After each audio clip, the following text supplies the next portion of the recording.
అమ్మ అందరికీ నమస్కారం. మీ అందరికీ తెలుసు, గత నెల రోజులుగా మన విశాఖపట్నం కేంద్ర కారాగారం ఏదో ఒక సందర్భంలో న్యూస్లోకి వస్తూనే ఉంది. విషయం ఏంటంటే లాస్ట్ సూపరింటెండెంట్ కూడా సస్పెండ్ చేసే పరిస్థితి కూడా మీ అందరికీ కూడా తెలుసు. ఎందుకంటే లోపలికి గాంజా సరఫరా అన్నది జరుగుతుంది. కొంతమంది స్టాఫ్ లోపల ఖైదీలకి గాంజా సరఫరా చేస్తున్నారు అన్నట్టుగా కొన్ని ఆరోపణలు రావటం, దాని నేపథ్యంలో లాస్ట్ టైం కూడా మేమందరం కూడా దీని మీద ఎంక్వైరీ వేయడం జరిగింది. కొన్ని నిజాలు బయటపడిన తర్వాత కొంతమందిని కూడా అక్కడ నుంచి సస్పెండ్ చేయడం కూడా జరిగింది. అయితే ఆ రోజు నుంచి నేను లాస్ట్ టైం ఇక్కడికి ప్రెజెంట్ విజిట్కి ఫార్మల్ విజిట్కి వచ్చినప్పుడు కూడా నేను చాలా సందర్భాల్లో ఇక్కడ అబ్జర్వ్ చేసి వాళ్ళందరినీ కూడా కొంచెం అలర్ట్ చేయడం జరిగింది. ఎందుకు ఈ మాట చెప్తున్నానంటే, ప్రతిసారి మేడం ఏంటి లాస్ట్ 5 years గురించి మాట్లాడతారని మీరు అనుకోవచ్చు, కానీ ఆ ల్యాప్సెస్ అన్నవి చాలా క్లియర్గా మేము ఫేస్ చేయాల్సిన పరిస్థితి వచ్చింది. లాస్ట్ గవర్నమెంట్ కంప్లీట్గా ప్రిజన్స్ తాలూకా సెక్యూరిటీ పర్పస్లో కానీ, వాటి మెయింటెనెన్స్ విషయంలో కానీ, లోపల అసలు కనీసం ట్రాన్స్ఫర్స్ విషయంలోని కానీ లోపల ఏం జరుగుతుంది అన్నది కంప్లీట్గా వదిలేశారు. మేము వచ్చిన తర్వాత ప్రతిదీ కూడా పిన్ టు పిన్ మేము అబ్జర్వ్ చేసుకుని, పిన్ టు పిన్ మేము ఎంక్వైరీ చేసుకుని, ప్రతి ఎక్కడా కూడా ఇబ్బంది లేకుండా చూసుకునే బాధ్యత మేము తీసుకుంటా ఉంటే కొన్ని సందర్భాల్లో కొంతమందికి అది ఇబ్బంది కలిగే పరిస్థితులు రావచ్చు. ఆ ఇబ్బందులు ఎవరికి ఎన్ని ఇబ్బందులు కలిగినా కూడా సెక్యూరిటీ సేఫ్టీ అన్నది ముఖ్యం. కాబట్టి ద సేమ్ టైం లోపల ఎలాంటి ప్రిజనర్స్ మనం అనేసరికి లోపల ముద్దాయిలందరూ కూడా రకరకాల కేసుల్లో బయటకు వచ్చిన వాళ్ళు ఉంటారు. హత్య కేసుల్లో ఉంటారు, గొడవల్లో ఉంటారు, గాంజా కేసుల్లో ఉంటారు, రేప్ కేసెస్ ఉంటాయి, కొంతమంది లైఫ్ పడిన వాళ్ళు ఉంటారు. అంటే ఓవరాల్గా ప్రిజన్ అనేది చాలా కేర్గా చూసుకోవాల్సిన పరిస్థితి ఉన్నది. అటువంటి సిచ్యువేషన్స్లో మేము నిజంగా చాలా షాకింగ్ న్యూసెస్ ఏంటంటే సెల్ ఫోన్లు బయటపడినాయి. అంటే సెల్ ఫోన్లు కూడా వాళ్ళు యూజ్ చేసే పరిస్థితులు వచ్చినప్పుడు మేము కంపల్సరీగా ఎంక్వైరీ చేసుకోవాలి. ఎంక్వైరీలు ఎవరైనా తప్పు చేశారన్న సంగతి తెలిస్తే కనుక వాళ్ళని పనిష్మెంట్ ఇచ్చుకునే పరిస్థితి రావాలి. దీన్ని కూడా గవర్నమెంట్ ఇక్కడ ఉన్న ఎంప్లాయీస్ అందరూ కూడా దీన్ని కూడా అర్థం చేసుకొని ఫర్దర్గా కూడా వాళ్ళ వర్క్లు ప్రాపర్ వేలో వారు వర్క్ చేసుకునే పరిస్థితి రావాలి. ఎందుకని మనం చెప్తున్నామంటే ఇప్పుడు సెల్ ఫోన్స్ దొరికినాయి. ఆ సెల్ ఫోన్ నుంచి మేము ఆల్రెడీ ఎంక్వైరీ స్టార్ట్ చేసాం. సిడిఆర్ తీసుకుంటాం. ఐఎంఐ నెంబర్ నుంచి ఎక్కడి నుంచి ఏ సిమ్ ఇందులో యూజ్ చేశారు, ఏ నెంబర్ నుంచి వెళ్ళింది, ఏ నెంబర్ నుంచి లోకల్ నుంచి ఎన్ని కాల్స్ బయటకు వెళ్ళి ఎవరు అవతల వాళ్ళు మాట్లాడారు. సో ఇవన్నీ కూడా ఎంక్వైరీ చేసుకుంటాం. లోపల నుంచి బయట ఎవరితో మాట్లాడారో వాళ్ళు కూడా రేపొద్దున్న కోర్టు ముందు హాజరయ్యే పరిస్థితి వస్తుంది. వాళ్ళు కూడా తప్పు చేసిన వాళ్ళ పరిస్థితి వస్తుంది. అంటే ఇక్కడ లోకల్ ఇప్పుడు మనం లాస్ట్ టైం చూసాం, కొంతమంది రౌడీ షీటర్స్ లోపల ఉన్నారు. రౌడీ షీటర్స్ కూడా బయటికి వెళ్లి లోపలికి వచ్చేటప్పుడు గాంజా తీసుకుని వచ్చే పరిస్థితులు కూడా కనిపించాయి. అంటే అటువంటి సందర్భాల్లో కూడా కొంతమంది పోలీసులు కూడా ఇబ్బందులు పడి వాళ్ళు కూడా సస్పెండ్ చేసే పరిస్థితులు కనిపించినాయి.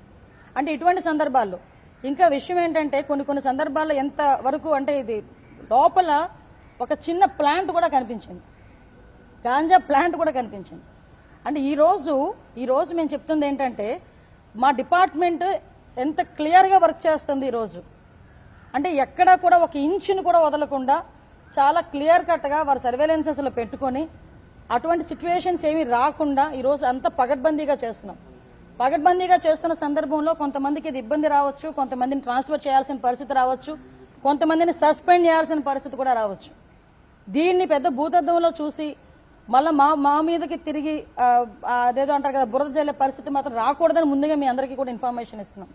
మేము చాలా క్లియర్గా దీని మీద ఎంక్వైరీ చేస్తున్నామండి. ఎక్కడ ఏ పొరపాటు జరిగినా కూడా ఎవరిని కూడా ఉపేక్షించే పరిస్థితి లేదు. ఆ ఎంప్లాయీస్ అయినా కూడా నేను ఇప్పుడే ఎంప్లాయీస్ అందరికీ కూడా చెప్పి వచ్చాం.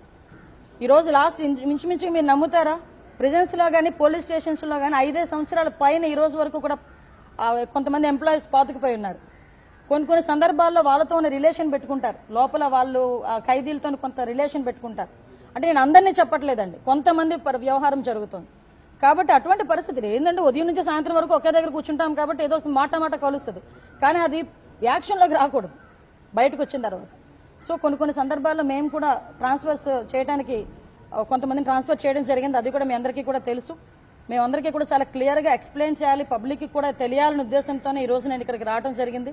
ఇక్కడికి వచ్చిన తర్వాత కొన్ని విషయాలు నేను ఎక్కడైతే సెల్ ఫోన్ దొరికిందో అది కూడా చూసి వచ్చాను. ఎక్కడైతే వీళ్ళు మొన్న రీసెంట్గా ఎవరైతే ఆరోపణలు బయటకు వచ్చి చేశారో, ఏ బ్యారక్లో అయితే మమ్మల్ని చెక్ చేశారు, బట్టలు తీసి చెక్ చేశారని చెప్పారు, ఆ బ్యారక్ను కూడా చూసి వచ్చాను. ఒకటి మాత్రం చెప్తున్నానండి, నేను డిపార్ట్మెంట్లో అందరికీ మేము హోమ్ మినిస్టర్ని, అందరికీ గౌరవ సీఎం గారు ముఖ్యమంత్రి. ఇందులో మాకు ఎటువంటి పక్షపాత వైఖరులు మా దగ్గర ఉండవు. అందరూ మా కుటుంబ సభ్యులే. కానీ తప్పు చేస్తే ఎవరినైనా పనిష్ చేస్తాం. ఆ విషయం గురించి అని చెప్పడానికని క్లియర్గా చెప్పడానికని వచ్చాము. ఇక్కడ ఉన్న వాళ్ళందరికీ కూడా చాలా క్లారిటీగా చెప్పాం. వాళ్ళు వెల్ఫేర్ మేము చూసుకుంటాం, కానీ గవర్నమెంట్కి ఎక్కడ కూడా చెడ్డ పేరు రాకుండా, ఇక్కడ స్టాఫ్కి ఎక్కడ చెడ్డ పేరు రాకుండా చేసుకోవాల్సిన బాధ్యత కూడా అందరి మీద ఉంది. దయచేసి మీరందరూ కూడా సహకరించాల్సిందిగా కోరుకుంటున్నా. మా పత్రికా సోదరులకు కూడా మీ అందరికీ కూడా ఒకటే విన్నపం, ఏం జరిగిందన్నది మీకు క్లియర్గా మేము ఎక్స్ప్లెయిన్ కూడా చేస్తాం. ప్రతి ఒక్క విషయాన్ని ఎక్స్ప్లెయిన్ చేస్తున్నాం పబ్లిక్, ఎందుకంటే మీరే ప్రజలకి మాకు ప్రభుత్వానికి మధ్యలో ఉన్న వారధులు. మీ దగ్గర మీకైనా క్లియర్గా ఇన్ఫర్మేషన్ ఇవ్వాలి కాబట్టి ఈరోజు ఇక్కడ ఒకసారి చూసి మీతో మాట్లాడడం జరిగింది.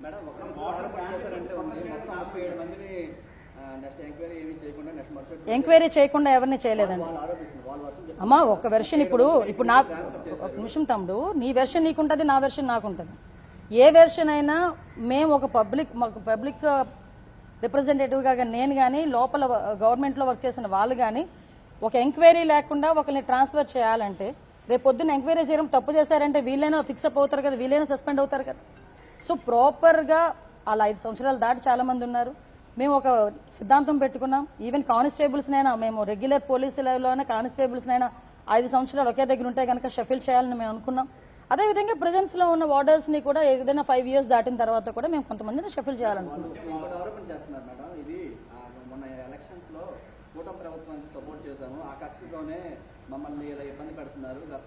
కూటమి ప్రభుత్వంలో సపోర్ట్ చేసిన వాళ్ళు ఓకే. నేను ఈరోజు కూటమి ప్రభుత్వం తాలూకా హోమ్ మినిస్టర్నే కదా, కూటమి ప్రభుత్వం తాలూకా సీఎంఏ కదా ఈరోజు ఉన్నారు, కూటమి ప్రభుత్వం తాలూకా డిప్యూటీ సీఎంఏ కదా ఈరోజు ఉన్నారు. నేను అది కాదండి, నేనేమంటున్నానండి, ఈరోజు మేము ఎవరిని సస్పెండ్ చేయలేదే, ట్రాన్స్ఫర్ చేశారు. ట్రాన్స్ఫర్ కూడా ఇప్పుడు కొంతమంది మన పరిస్థితి ఏంటంటే అదే చెప్తాను. యూనిఫామ్ సర్వీస్లో మనం ఉంటాం. యూనిఫామ్ సర్వీస్లో ఉండేటప్పుడు ఎప్పుడు కూడా ఈవెన్ ఒక గవర్నమెంట్ ఎంప్లాయీ బంద్ ఏర్పాటు చేశారండి. గవర్నమెంట్ ఎంప్లాయీ ఆఫీస్కి వచ్చి సంతకం పెడతాడా పెట్టడా? బందుల్లో కానీ ధర్నాల్లో కానీ గవర్నమెంట్ ఎంప్లాయీ అన్నవాడు ఎప్పుడు కూడా పార్టిసిపేట్ చేయకూడదు, ఇది rule. At the same time అంతకు మించి ఒక స్టెప్ ఫార్వర్డ్ అయితే యూనిఫామ్ జాబ్ చేసే వాళ్ళు ఎవరు కూడా ధర్నాలు అవి చేయకూడదు. ఆ రోజు జరిగిన సిచ్యువేషన్స్ వేరు, వాట్ ఎవర్ ఇట్ మేబీ. ఇప్పుడు ఆ ఎపిసోడ్ అయితే క్లోజ్ అయింది. ఫర్దర్గా ఎక్కడ ఇబ్బందులు రాకుండా చూసుకోవడానికి ప్రతి ఇంచ్ టు ఇంచ్ ఈరోజు సెర్చ్ చేస్తున్నారు. అందులో భాగంగానే ఈరోజు కొన్ని ఇష్యూస్ కూడా బయటపడిన, ఆ ఇష్యూస్ కూడా మీతో షేర్ చేశాను.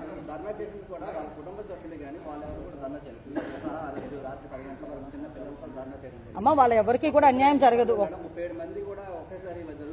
ఒకటి విషయం చెప్తున్నానమ్మా, ఎవరికి తప్పు చేయకుండా అన్యాయం జరగదు. తప్పు చేస్తే ఎవరిని ఉపేక్షించే పరిస్థితి లేదు.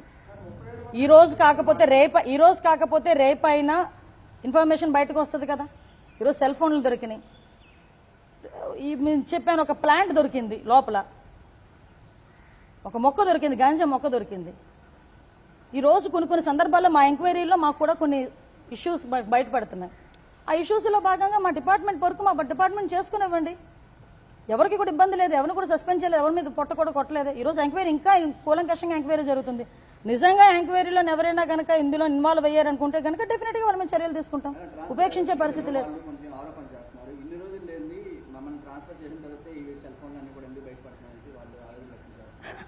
ఇప్పుడు సూపరింటెండెంట్ మారారు, లాస్ట్ సూపరింటెండెంట్ సస్పెండ్ అయ్యారు. ఆ సంగతి మీకు తెలుసా?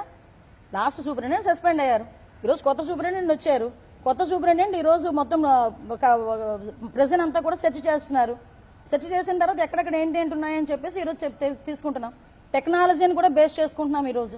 అరే నాకు అర్థం కాదు ఏంటంటే, తప్పు చేస్తుంటే ఈరోజు భయపడాల్సిన అవసరం ఉంది, ఎవరు తప్పు చేసినా, ఎందుకంటే టెక్నాలజీ అంతకు మించి ఉంది ఈరోజు పట్టుకునే విధంగా.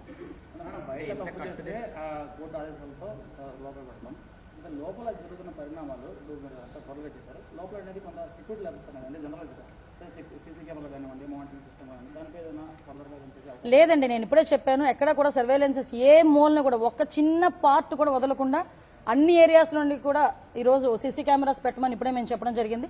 వితిన్ 10 days మొత్తం మానిటరింగ్ అంత మాకు కమాండ్ కంట్రోల్ రూమ్లో, సూపరింటెండెంట్ రూమ్లో ఎవ్రీథింగ్ ఏ మూలన చూసినా కూడా ప్రెజెంట్ కనిపించేటట్టుగా మేము ఈరోజు సీసీ కెమెరాస్ పెట్టడానికి కూడా సిద్ధపడ్డాం. కొంతమందిని ఇక్కడ నుంచి రాజమండ్రి షిఫ్ట్ చేయడానికి కూడా ఇప్పుడే ప్రపోజల్ కూడా వెళ్ళిందండి. ఇంచుమించు ఇక్కడ నుంచి ఒక 200 మంది లైఫర్స్ ఎవరైతే ఉన్నారో వాళ్ళని రాజమండ్రి షిఫ్ట్ చేస్తాం. సిబ్బంది కొరత ఉంది. అది మాజీ ఎంపీ ఎంబీబీ సత్యనారాయణ కుటుంబం కిడ్నాప్ కేసు సంబంధించిన హామన్తో ఉన్న బ్యారెక్ లో జరిగినాయి. అంటే వాళ్ళకి సత్సంబంధాలు కొనసాగుతున్నాయి అనుకోవచ్చు. కొనసాగుతున్నాయా లేదా అన్నది ఏజ్ ఏ హోమ్ మినిస్టర్ గా నేను చెప్పకూడదు. ఒక ఎంక్వైరీ రిపోర్ట్ బయటకు వచ్చిన తర్వాత మాత్రం డిఫరెంట్ గా చెప్తా. ఎందుకంటే ఈ రోజు అవి తెలిసిన తర్వాత వాళ్ళందరినీ కూడా తీసుకెళ్లి వేరే చోటకి షిఫ్ట్ చేసి వాళ్ళందరికీ కూడా పగడ్బందీగా సెక్యూరిటీ వేరేగా ఈరోజు అరేంజ్ చేయడం జరిగింది వాళ్ళందరినీ కూడా. నేనేమంటానంటే ఇప్పుడు ఎవరు మాట్లాడారు, ఎవరితో మాట్లాడారు మొత్తం బయటకు వస్తాయి. ఎందుకు కంగారు? కానీ మీరు హోమ్ మినిస్టర్ గా బాధ్యతలు చేపట్టిన వెంటనే ఎంబీబీ కేసు మొత్తం తిరగబడుతున్నారు. కానీ అది కేవలం స్టేట్మెంట్ మాత్రమే పరిమితమైంది. అంటే ఇప్పుడు నేను రోజువారీ టిక్ పెట్టి మీకు చెప్పాలా ఇది నేను చేశాను ఇది నేను చేశానని? కొన్ని పోలీస్ డిపార్ట్మెంట్ కానీ గవర్నమెంట్ కానీ చేసే ఇన్వెస్టిగేషన్స్ లో కానీ లేకపోతే మేము చేసుకునే ఎంక్వైరీలో కానీ ఒక గోప్యత అన్నది అవసరం. ఎప్పుడు బయటకు వస్తుంది? అదంతా ఫ్లేర్ అప్ అయినప్పుడు బయటకు వస్తుంది. ఇప్పుడు మీరు చెప్పినట్టే నేను ప్రతిరోజు బయటకు వచ్చి నేను ఇది చేశాను అది చేశానంటే అవతల వాళ్ళు అలర్ట్ అవరా? ఇప్పుడు మాకున్న పరిధులు కూడా మాకుంటాయి. దయచేసి ఆ పరిధుల్లో కూడా మమ్మల్ని ఉండేవ్వండి. దానివల్ల అదే కదమ్మా ఇప్పుడు ఎంక్వైరీ చేస్తున్నాం. ఈరోజు సెక్యూరిటీ మేము దాయాలి అనుకుంటే సెల్ ఫోన్ దొరికిందని బయటకు మీకు ఎలా వస్తుంది చెప్పండి? మేము ఈరోజు బయట పెడుతున్నాం. ఇలా కొన్ని ల్యాప్సెస్ ఉన్నాయి. అది ఏ గవర్నమెంట్ ల్యాప్సెస్ అన్నది ఇప్పుడు మనం చెప్పుకున్నా కూడా వేస్ట్, అది అనవసరం, ప్రతి ఒక్కరికి తెలిసిందే. ఎందుకంటే లాస్ట్ 5 years లో కనీసం ఒకసారి ఎవరైనా వచ్చి ఇందులో వచ్చి చెక్ చేసుకోనో లేకపోతే ఎంక్వైరీ చేసుకోనో అదేమైనా జరిగిందా? నేను ఇది 6 నెలలు రెండోసారి నేను రావడం ఇక్కడ. సో నేనేమంటానంటే వాళ్ళ పూర్తి ఎంక్వైరీ జరుగుతుంది. లోపల ఎక్కడ ఎలా వెళ్ళింది మొత్తం అన్నీ బయటకు వస్తాయి. ఎందుకంటే టెక్నాలజీని తప్పించుకుని ఇప్పుడు ఎవడేం చేయలేడు. ఈరోజు సెల్ ఫోన్ అంటే ఈఎంఐ నెంబర్ ఉంటుంది. ఈఎంఐ నెంబర్ బేస్ చేసుకుని మీరు రోజు అందులో ఏ సిమ్ కార్డ్ వేసారు, ఏ నెంబర్స్ వచ్చినాయి అన్నది ఆల్రెడీ ట్రేస్ అయింది. ఆ నెంబర్స్ నుంచి ఏ నెంబర్కి వెళ్ళింది అన్నది చెప్పడం ఎంతసేపు 5 నిమిషాల పని మాకు.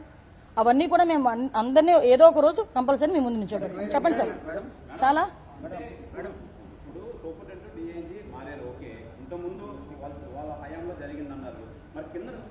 అందుకే కదా మారుస్తున్నాం. ఇంత చిన్న మొక్క బా మీకు చూపించమన్నా కూడా చూపిస్తాను, పెద్ద విషయం ఏం కాదు. బయట చూపించుకోవాలి. ఎంక్వైరీకి పెద్ద టైం ఏం కాదండి. నాకు మహా అయితే ఒక 10 days 15 days లో మాకు రిపోర్ట్ వస్తుంది. రిపోర్ట్ వచ్చిన తర్వాత డిపార్ట్మెంట్ వాళ్ళు కూడా చేస్తున్నారు. ఇప్పుడు మా డిపార్ట్మెంట్ వాళ్ళు కూడా చేస్తున్నారు ఎంక్వైరీ చాలా క్లియర్ గా. ఎందుకంటే ఇది ఎవడు దాచేది కాదు. దీన్ని అలా కాదండి, దీన్ని దాచేది కాదు. దీన్ని ఎక్కడ కూడా మబ్బి పెట్టలేము, ఏదో మసిపూసి మారడికాయ కూడా చేయలేము. ఎందుకంటే టెక్నాలజీ పెరిగింది. సో ఏ మొబైల్ నుంచి ఏ నెంబర్కి వెళ్ళింది ఒకటి మాత్రం క్లియర్, ఇక్కడ లోపల నుంచి ఏ నెంబర్తో మాట్లాడినా కూడా వాడు కూడా శిక్షార్హుడే కదా. సో కాబట్టి ఇందులో ఎంతమంది బయటకు వస్తారు ఆ డాట్స్ అన్ని కనెక్ట్ చేసి మేము ముందు ఉంచుతాం.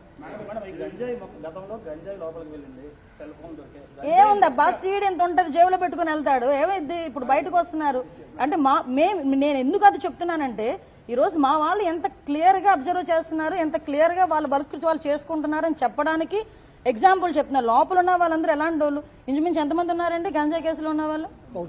1075 మెంబర్స్ లోపల గంజాయి కేసులో ఉన్న వాళ్ళు. ఇంటర్ స్టేట్ వాళ్ళు, ఇంటర్ స్టేట్ ఒరిస్సా నుంచో మహారాష్ట్ర నుంచో వాళ్ళందరూ 1075 మంది ఉన్నారు లోపల. వాళ్ళే ఉన్నారు. నేను లాస్ట్ టైం కూడా చెప్పాను కదా, వాళ్ళే ఉన్నారు 50%. సో ఆటోమేటిక్ గా ఇప్పుడు విషయం ఏంటంటే లోపలికి ఎలా వెళ్ళింది అనే కన్నా మేము లోపలికి గ్రహించామా లేదా అన్నది ఈ రోజు మాకు ఇప్పుడు లోపలికి వెళ్ళకుండా చూసుకుంటాం. ఎక్కడ కూడా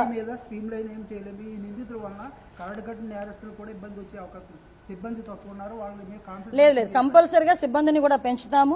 అవసరమైతే సిబ్బంది రెగ్యులర్ సిబ్బందిని పెట్టాలా, అవుట్ సోర్సింగ్ సిబ్బందిని పెట్టాలా, వాట్ ఎవర్. అంటే యూనిఫామ్ జాబ్స్ లో మనం అవుట్ సోర్సింగ్ పెట్టలేం కాబట్టి రెగ్యులర్ సిబ్బందిని మనం పెట్టుకోవాలి. రెగ్యులర్ సిబ్బందిని ఏ రకంగా వీళ్ళ దగ్గర డిప్యూట్ చేయాలి, వీళ్ళకి ఎలాగ ఆన్బోర్డ్ చేయాలి, టెక్నాలజీని బేస్ చేసుకుని. అంటే ప్రతి ఒక్క ఖైదీకి మనం ఒక్కొక్క పోలీసుని మనం పెట్టలేం కాబట్టి టెక్నాలజీని బేస్ చేసుకుని వీళ్ళకి కూడా ఈజీ అయ్యేటట్టుగా సర్వేలెన్సెస్ ఈజీ అయ్యేటట్టుగా మేము చూసుకుంటున్నాం. Okay, thank you. లోకేష్ గారు వస్తున్నారు. ఏం వివాదం చెప్పేస్తాను మాట్లాడేస్తాను. నేనే తీసాను, ఇంక దానికి పెద్ద వివాదం ఏంది? అయ్యా రామచంద్ర మీకు నేను తీసి 10 రోజులు అయింది, మీకు నన్ను తెలిసింది. చంద్రబాబు నాయుడు గారికి నాకు ప్రైవేట్ పిఏ, నేను జీతం ఇచ్చుకుంటున్నా అబ్బాయి. ఓకే, విషయం తెలిసింది, తీసి పడేసాం. వాస్తవం ఉంది. నాకు ఆరోపణలు వచ్చినాయి. నేను 2-3 సార్లు అలర్ట్ చేశా మంచి పద్ధతి కాదు అని. నేను ఒకటేనండి, గవర్నమెంట్కి కానీ తెలుగుదేశం పార్టీకి కానీ డ్యామేజ్ అవుతుంది అనుకుంటే నా సొంత పిల్లల్ని కూడా పక్కన పెట్టడానికి నేను సిద్ధంగా ఉంటాను. Thank you madam. ఓకే.